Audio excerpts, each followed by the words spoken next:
So the standard for moral imperatives must be a personal lawgiver, someone who sets forth the standard and is personal, a being who is unequivocally free of the potential for moral corruption. Otherwise, such a lawgiver would forfeit the sort of trust that is required for any equatable moral imperatives that he would impose on others. So going back to the revolution, why did the people rebel against the king? It's because even the king was subject under the law in of itself.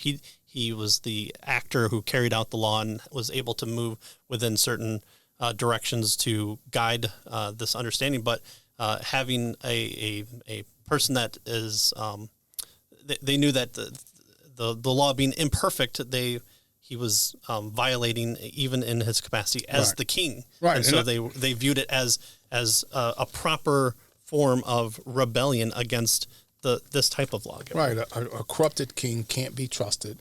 A corrupted king shouldn't be obeyed. Right. And so if you have a corrupt moral lawgiver, then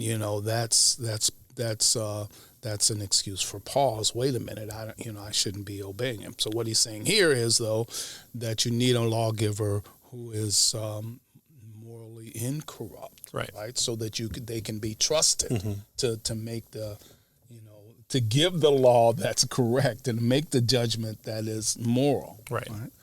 And just think about it if the opposite. So obviously, what we theists are going to suggest is, hey, we must turn to the Christian God for the standard. Obviously, that's where we're going. Right. But the rebellion is like, oh, here's God. He's out there. He's this perfect of all possible beings, and he judges you for little mistakes that you can make, and you could live a perfect life except for that one thing, and he could send you off. But if you were to take the opposite and say, okay, well, God gives you 16 chances, and after the 16th one, well, maybe he'll come in and pop you in the nose. Well, that's not fair. How come he doesn't give us 17? Yeah. Right? Or what kind of God is it that demands us to follow law but gives us 16 chances? Yeah, that's not fair. Yeah. Why does he get 16 chances? He should have been punished with one, right? Yeah. So unfair. So it's not I'm able to decry this standard. It's that I don't like the standard, and so that's what we should be addressing more if we're going to take that route into having an objection against the Christian God. Mm-hmm. Only in a biblical religion is there an absolute principle that is personal. Only the personal lawgiver, the judge of the universe, and the human heart qualifies as, so he judges the universe and the human heart. I want to make that clear.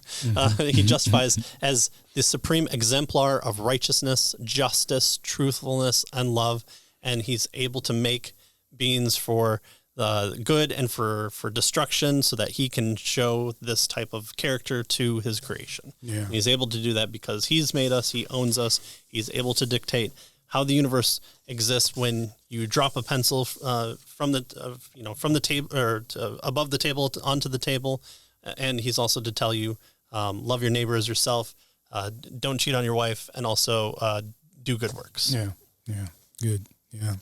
And so, he says our collective human consciences share a revulsion for evil, such as rape and torture and pedophilia and that sort of thing. And he says we know that we must refrain from engaging in these horrific acts. And knowing that we cannot ground objective moral standards and unequivocal moral duties apart from God tells us how extremely hard that it is to escape the fact that he has that he hates these things and has done that long before we did. Right? Yeah, we don't like that sort of thing, except when I do it, and it should be viewed as lesser because I'm not raping and torturing people. I might just be, cheating on my wife. And, what sense does God have to be concerned about that? That's between me and every other person that I'm with. Right. So, no, he does care, and he's able to care because he's the one that made things like marriage and relationships and sexual unions and all the factors that work in all those factors as well. So here's a problem we do have. Christianity is good problem. Oh, good. Finally, I'm glad we're done with the evil. Now we deal with the good. Well, this doesn't make the problem of evil go away. We're so close. We're so close. I thought he was going to pull a rabbit from his hat here. That's right. But it clears the field of debris and charges of Christian hubris. Yes, Christianity has this problem squarely dropped in its own lap. We have to deal with the evil. What does it mean? How did we get here? What are we doing with it? But that is not the terrible burden that so many have said it is. Non-atheist accounts of good and evil. Non-theistic accounts of good and evil are bankrupt. And that is a far more serious problem. Christianity has a problem. We understand the evil part. We need to understand the problem part. But it is a good problem because we have nobody else has the resources to address it except for the biblical Christian God. Right. And so non-Christians can only feign outrage over injustices, right? I don't like it. Well, that's just what you don't like. Right? So they can feign outrage over injustices without giving an account of why they ought to be outraged. Well, because I just don't like, or it's evil. What do you mean? I don't like it.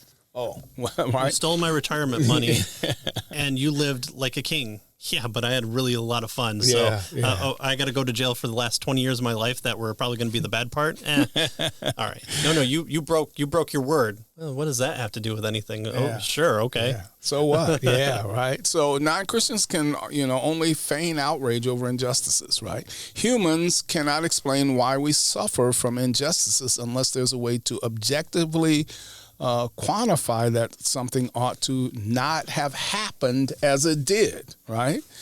Can we justify sympathizing, for instance, with starving children if we have no way of saying that the real evil, right, it's really evil and that's what's befallen them, right? Mm-hmm. Can we justify sympathizing with them?